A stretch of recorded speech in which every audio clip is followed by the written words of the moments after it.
niwatanga amahoro kuri buri muntu amukeneye. Ngwino nshuti ump'amakuru maze wibere mu munezero udashira, uzobane n'abanesheje bose. Ukubura amahoro bituma duhinduka umuntu ntashaka kuwundi atera imbere. Abubakanye bishitse bakabana neza, abandi bakabagirira inzigo, bagatangura kuvuga ngo harimo ibindi z'urukundo rusanzwe rwatuma babaho uko. No mw'ishengero ugasanga harimo abantu bipfuriza ibibi abo basenga hamwe.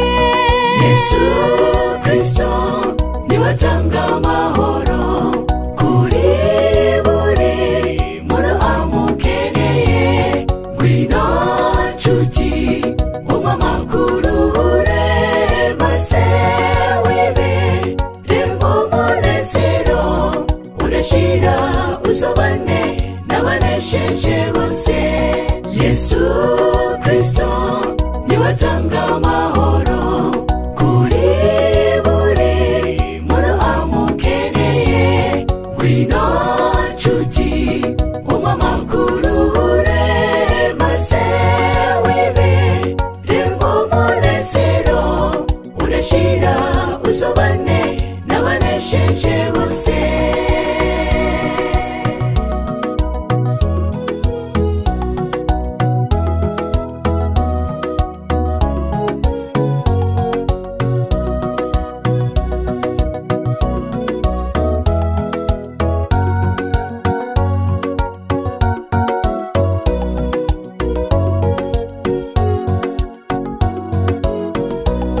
Uwufise abana benshi usanga arira ngo ntafungurwa zikwiye zo kuba hafise. Uwutagira numwe nawe akamarira kubera gutwengwa nabo babana.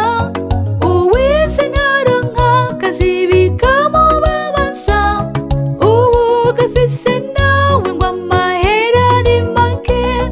Umutunzi akaba afise ubwoba bw'abasuma, umukene akarira kuko ataco afise. Yesu Kristo niwatanga amahoro kuri we